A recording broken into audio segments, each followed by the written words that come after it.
That person has the nickname Avatar. Now 100 years after the Avatar disappeared, this story begins in a southern water village on a plateau covered in ice, seeing two siblings who are hunting for food. He is Sokka and his younger sister named Katara. They both come from the southern water tribe. Their parents has passed away because of fighting the Fire Nation.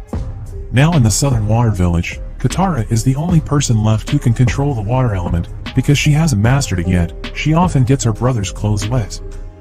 The hunt continued. They followed the traces of seals, but the tracks stopped at a frozen lake, and there was something glowing in it. Sokka was curious and tried to break the surface of the ice, but the result instead caused great cracks and a large ice ball appeared from within the lake. Katara hit the ice ball with Sokka's boomerang. She was blown away, and because of that blow, the ice chunk broke and instantly the light shone up. After the light disappeared, they decided to make sure what had just happened, and after getting closer they saw a bald boy with a large animal lying in the cold. Sokka and Katara then took him to the village and provided help. There, Katara saw this child had a tattoo on his body, then she asked why he could freeze in the ice. But before answering Katara's question, this child thanked her for the help. And then he explained that at that time he and his animals were traveling. Because of a storm, they finally crashed into the lake, and then Sokka came into the igloos were carrying a children who was trying to hide from the Fire Nation who had come to their village. The Fire Nation troops tried to find out the light had been shining up earlier. The leader of the fire troops named Zuko ordered his troops to drag out old people, including Katara and Sokka's grandmother, not wanting anything unexpected to happen. Katara almost acted recklessly. Luckily, that was prevented by Sokka. Meanwhile in the igloo, where the bald boy was, one of the soldiers who searched him was suspicious of him, because his clothes were different. After seeing the strange tattoo on his head, the soldier immediately handed over this child to Zuko. The bald boy asked to let the other people go if he wanted to take himself on board the ship. Zuko agreed. Seeing the bald boy taken away, Katara and Sokka couldn't do anything, because their village was threatened with being burnt if they interfered. After all the fire troops left, Katara was worried about the bald boy and intended to save him. She asked his brother to take responsibility. Sokka became burdened, because he realized that he could do nothing to save him. Until they heard the sound of a child who was excited outside, which turned out to be swinging at the feet of a giant bison that could float. That's when the idea emerged to save the bald boy by using the bison. When asking permission to leave, their grandmother tells something about the Avatar, a person who can control 4 elements on Earth at once, and why the Fire Nation was so excited about its appearance. Meanwhile, from inside the ship, Zuko's uncle named Iroh tests the Avatar, to make sure that the mark he has is a sign that he is an Avatar. Iroh put a candle with a burning fire, then the fire was blazing, the water that was poured made the water collect, then the stones that were placed in front of him also responded. Seeing these events, Iroh respects the Avatar, who has now reappeared after 100 years of disappeared. Feeling that is the most valuable finding, which the Fire Nation has been looking for 100 years, Zuko forces the Avatar to join the Fire Nation to be handed over to the Fire Lord, who is none other than his father. Avatar then refused and tried to escape. Finally, he able to escape and join Sokka and Katara again. Seeing the precious prisoner escape, Iroh tries to keep Zuko's emotions in check so he doesn't get angry. And then Avatar invites Sokka and Katara to go to his village, a mountain that is home to a tribe of airbenders.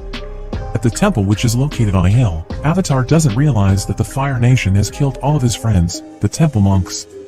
When he arrives there, Avatar tells Katara and Sokka that his name is Aang, while his flying bull is called Appa.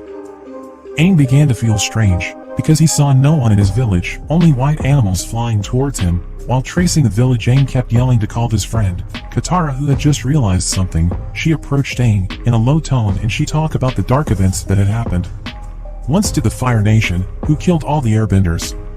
Because the Fire Nation knew that Avatar would be born from their kind. Katara is sure that Aang was frozen in ice at that time and just returning to his village, but Aang feels that he just left the village yesterday and he feels Katara lied to him. And then, Aang finds a necklace belonging to his friend who is now a corpse, and at that moment he believes that he is the last surviving airbender, so the reality that happened makes his emotions explode.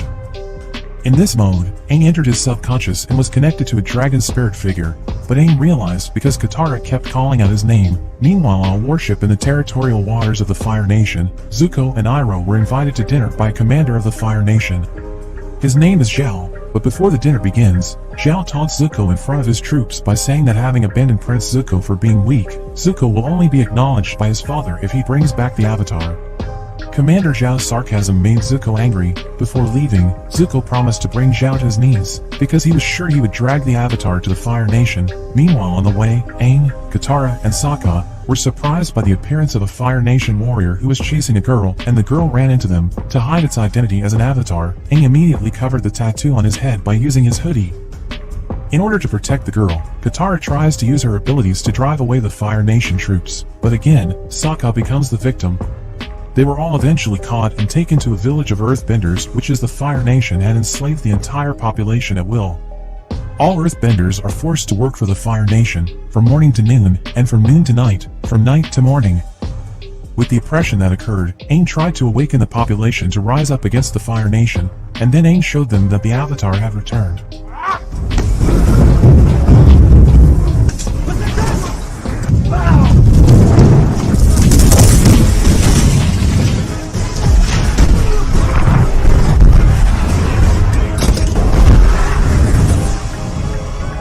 Even though he succeeded in making the village free from the occupation of the Fire Nation, Aang said that as an Avatar he was not strong enough because Aang could only use the wind element, while the other three elements were not mastered.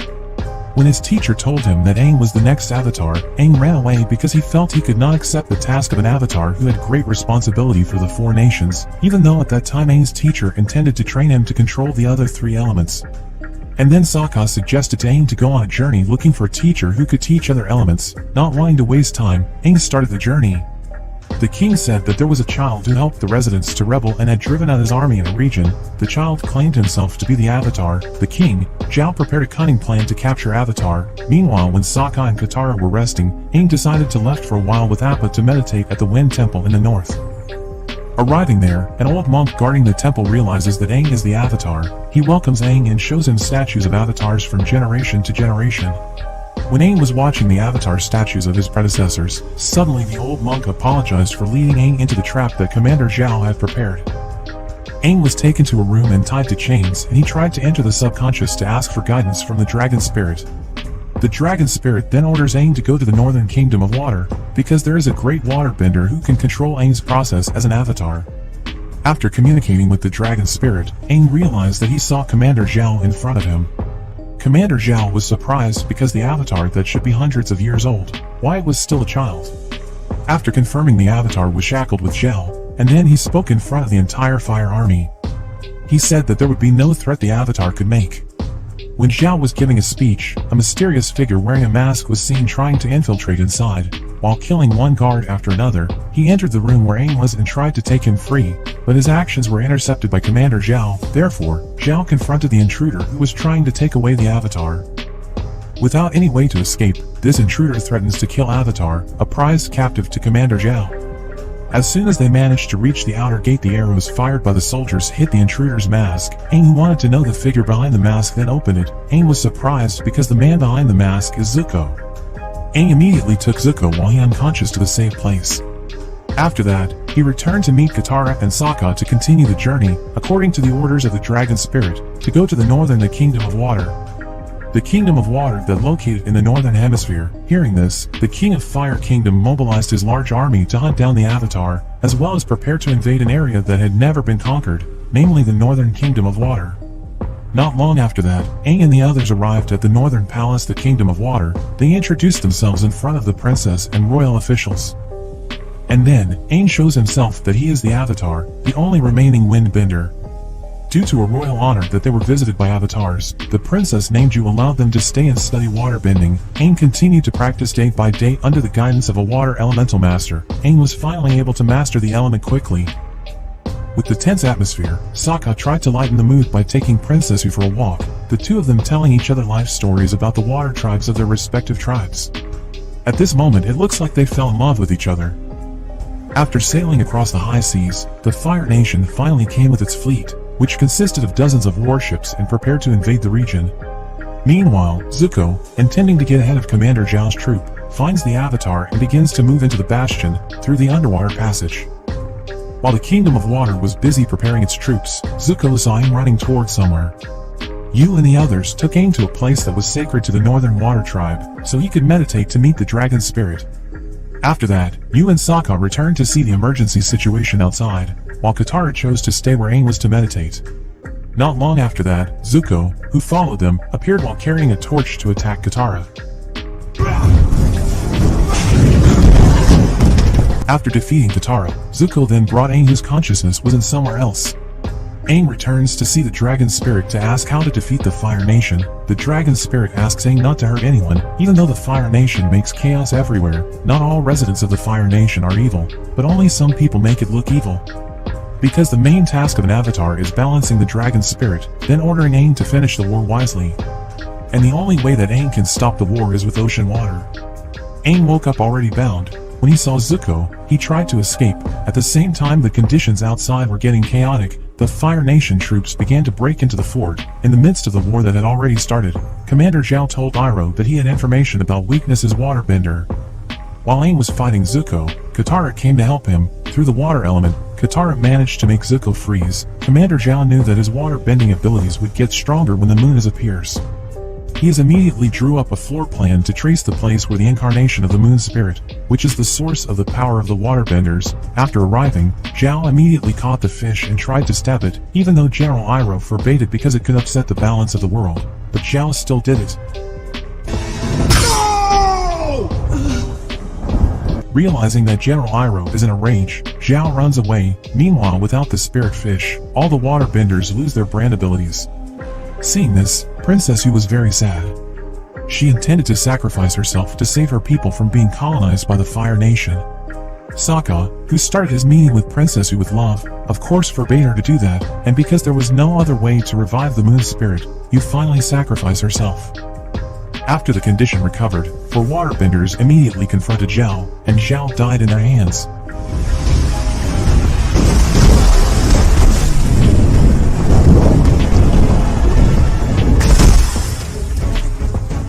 Meanwhile, Aang still doesn't know how to control the water, so when he ponders, he remembers his friends and teachers who had to bear the consequences just because the Avatar was born from their nation. Aang's feelings immediately flowed. With the power of the Avatar so frightening, Aang was finally able to expel the ships of the Fire Nation and stop the war.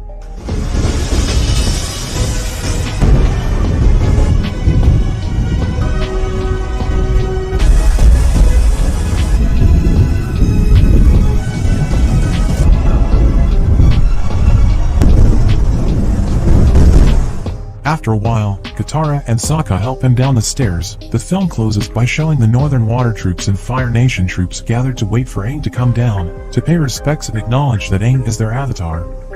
And that was the storyline of The Last Airbender. Thank you for watching this video. I hope you are entertained and see you in the next video.